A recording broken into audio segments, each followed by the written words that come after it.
Elle avait ce projet en tête depuis longtemps. Charlotte Gainsbourg, qui souhaitait transformer les appartements privés de son père Serge Gainsbourg en musée, va enfin avoir l'esprit tranquille. C'est officiel. 32 ans après la mort de la légende, le public aura accès à son intimité, comme rarement. Sur son compte Instagram, sa fille chanteuse l'a annoncé dimanche 2 avril avec une émotion particulière. Il aurait 95 ans aujourd'hui, se souvient la compagne d'Yvan Attal. Je suis très fière vous annoncer l'ouverture de la billetterie La Maison Gainsbourg, un long travail qui verra enfin le jour le 20 septembre 2023.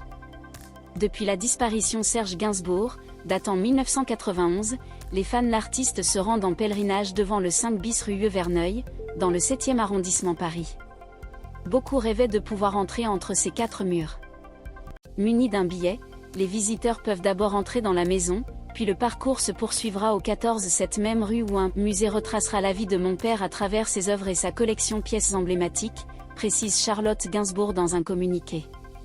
Communiqué envoyé à l'AFP.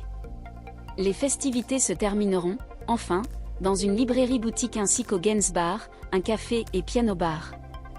J'espère offrir au public une expérience particulière. Serge Gainsbourg a vécu 22 ans au 5 bis rue de Verneuil. À cette adresse, il vivait vert et pas mûr, notamment avec Charlotte Gainsbourg et Jane Birkin.